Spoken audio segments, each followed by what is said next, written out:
Greetings, greetings. My name is Nhlanhla Khambule from HOC House of Christ. Join us every Sunday at 9:30 online in our YouTube channel. There's lots of teachings and lots of preachings that are going to be life transformative. We invite you to log in every Sunday at the comfort of your home. Namhlanje, our subject is crazy faith. Crazy faith. I've got a friend that I know, I've known for quite a while. Umntwana wakhe has been a heavy drinker. Uyaphuza kakhulu, and umntwana wakhe has been ehlupha ekhaya for the past 8 years, and for about 8 years ehlushwa umntwana, and umntwana uyaphuza, umntwana uyahlupha bese sekhaya, uyalwa, uyadelela, and as a result it ends up affecting the peace and the stability of the family. And this lady is a woman of faith and prayer. She continuously said, umfana wami uziphethe kahle. She continuously said, umfana wami akaphuza utshwala. For 8 years, nothing seemed to be working. But yena, by faith, she remained resolute and said, umntwana wami uziphethe kahle. Umntwana wami uyahlonipha. Umntwana wami is respectful. Umntwana wami does not drink. And kodwa umntwana abuye ephuzile, ahluphe, adakwe, athethe. Umntwana even left university engaqedanga ngenxa yokuhlulwa utshwala. But last year in September, she got an amazing breakthrough.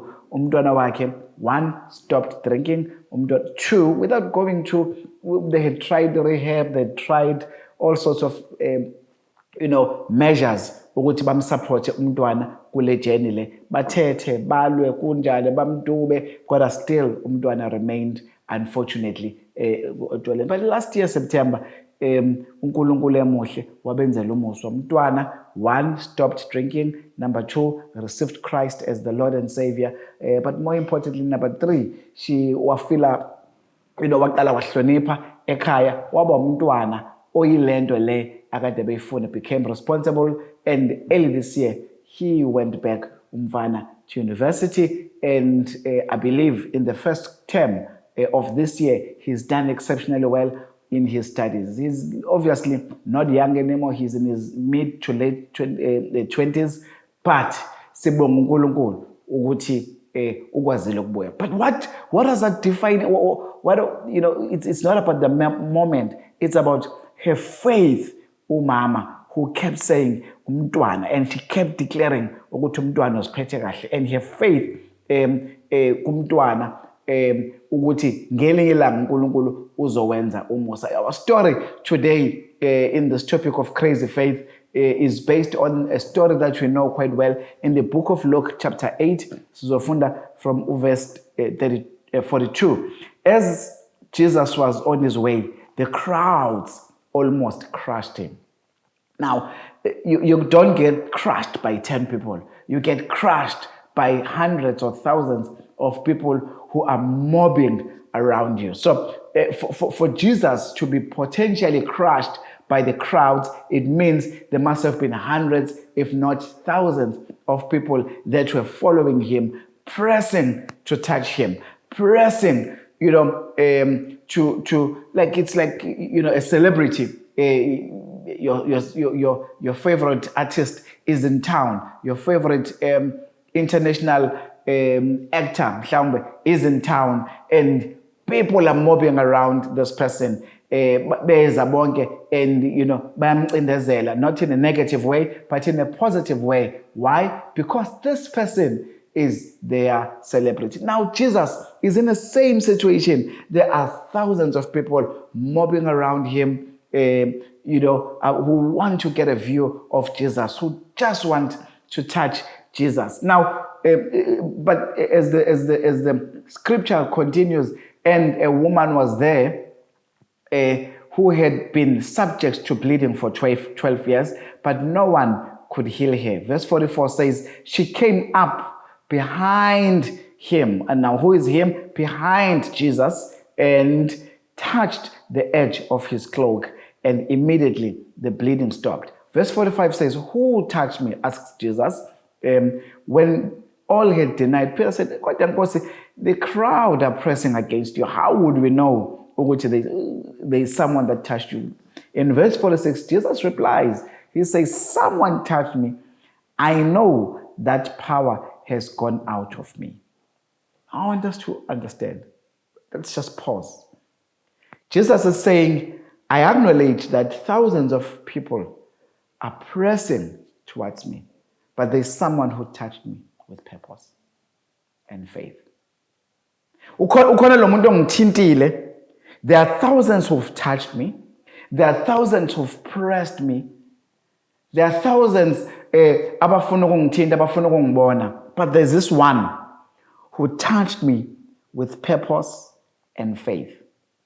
And there's a deeper meaning to the touch than the thousands that are touching me.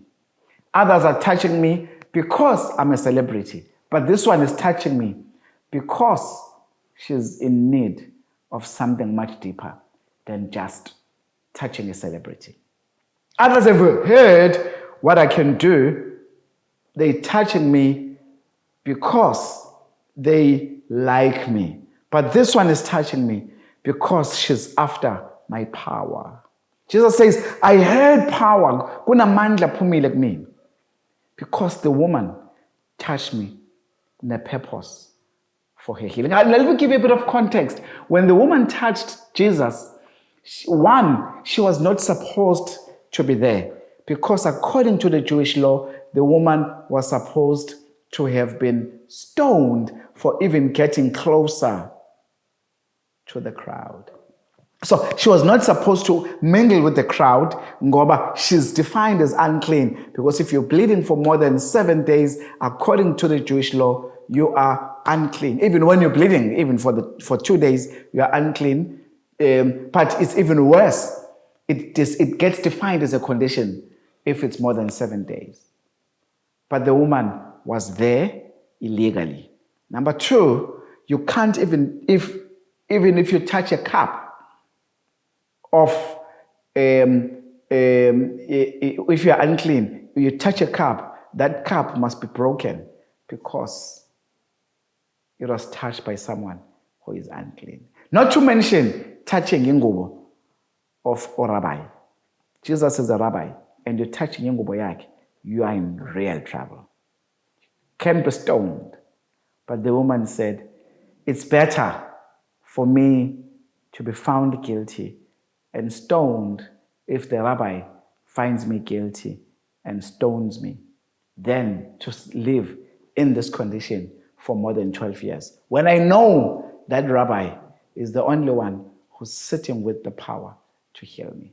And the Bible continues and says, in other manuscripts, it says she had spent all that she had financially to try and receive healing. Now, what does that mean? It means she has tried all her efforts. Like the woman I'm talking about, the lady who is my friend, she had tried all that she could to try and, in humanly possible, rehab, sebenzi imali, to try and help Mdwana, but Mdwana was not.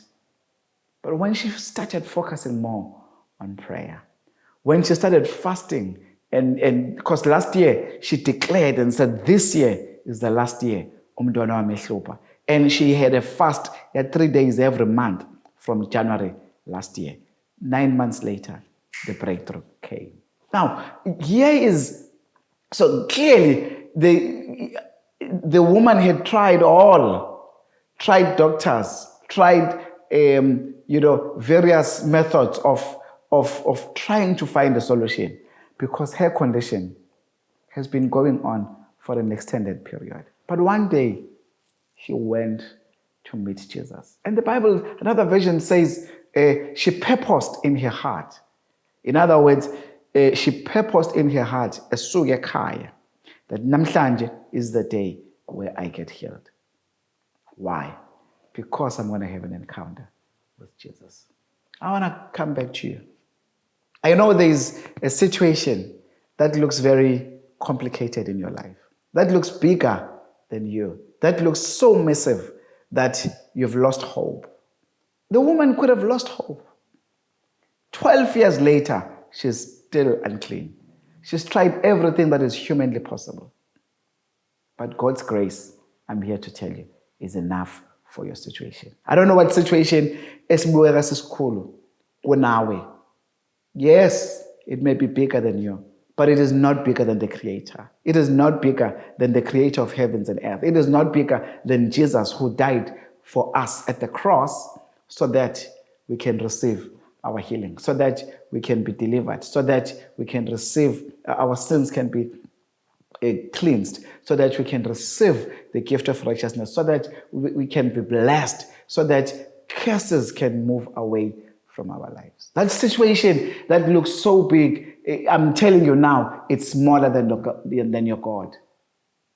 The woman elevated Jesus above the situation of 12 years. The woman understood that Jesus had done miracles, raised dead people, raised, waphilisa abantu from various sicknesses and diseases, provided for the thousands. She's heard all the stories, and she's saying, this one, lesimo sam sincane kuno Jesu. The woman was not even saved, but you are saved. I'm saying to you, namhlanje, your situation is not bigger than Jesus. Your situation is not bigger than God. Lesimo lesobona ngathi sikhulu, namhlanje ngizokuqiniseka, God is using me to assure you that it is not bigger than you. I think it's Jeremiah. Let me go to my notes. I think it's Jeremiah. I can't find it now. Let me check. It's Jeremiah 32, verse 27. I am the Lord. Is there anything too hard for me? There is nothing too hard for Jesus. There is no situation that is too hard for your Creator, for your Savior, for the Messiah, for Jesus Christ.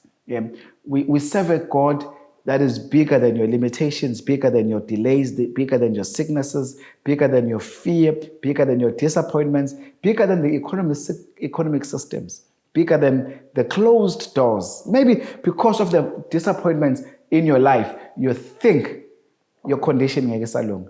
You now have readjusted your expectations to life. Why? No, I think I'm not destined for bigger things. I'm right lang corner because you're trying to manage your expectations. I'm here to challenge you, namhlanje. God is using this podcast or using this broadcast namhlanje to challenge you on this Sunday morning. Your God is bigger than your situation. God can restore you. God can heal you. God can open opportunities that no man can open. God is a God of breakthrough. He's a God of growth, God of impact, God of increase in every area and in every situation. After enough disappointment, people start expecting less from God. I'm saying, namhlanje, increase your expectations. Don't settle for less. Today, God wants to stretch you. Stretch your family, stretch your life, stretch your business, stretch your health, stretch your expectations, and more importantly, stretch your ambitions. Nkulunkulu, I'm telling you, He is on your side, and He wants to do bigger things, more than you can expect and more than you know. So I hope I have challenged you. I hope I've challenged you to think bigger, to think bolder, to think more about more impact, to think about the bigger things that God has in store for you. Don't readjust your expectations. In fact, shoot them up. God loves you. As I conclude and as I close, faith pushes through fear. Fear will always be there. Criticism is always going to be there. Discouragement happens to everyone. Delays enzeka wonke umuntu, but faith pushes through in the middle of that fear. Do it usaba. Do it ucriticizwa. Do it discouraged. Do it in the midst of the delays. Do it in the midst of disappointments. Ubona ujazi ukuthini, disappointed I did not get the previous job, but do it anyway. So Noah kept building even though there was no rain. Abraham kept believing even though the child or the son of promise. David kept fighting in the middle, in the wilderness.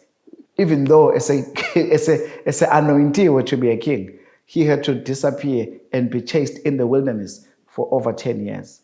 And this woman kept moving, bleeding, still bleeding, but moving, still unclean, but moving, rejected by the system, but moving. What is stopping you from having faith? It's the only thing esisele onayo. The only thing osonayo empilweni yakho is God. Give him a chance. Push through even though disappointed. Push through even though it was discouraged. Push through even though it delayed. Push through even in the middle of criticism from other people. It's very easy for people to criticize abantu who are doing. Forget about them.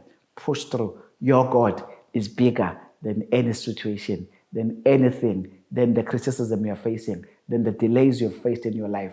He's bigger than anything that you are going through. Your God is a healer. Your God is a provider. Your God is a curse breaker. Your God is everything. uNkulunkulu wakho mkhulu ongakuwena than kunalo osezweni. uNkulunkulu anibusise bazalwane. I hope you've been encouraged. Log in again next week, and we shall see you again at 9:30 on Sunday next week. We love you. We appreciate you. If you are in the area, whether Usembali or in Pietermaritzburg, please come and visit us. We'd love to fellowship with you. In Jesus' name, amen.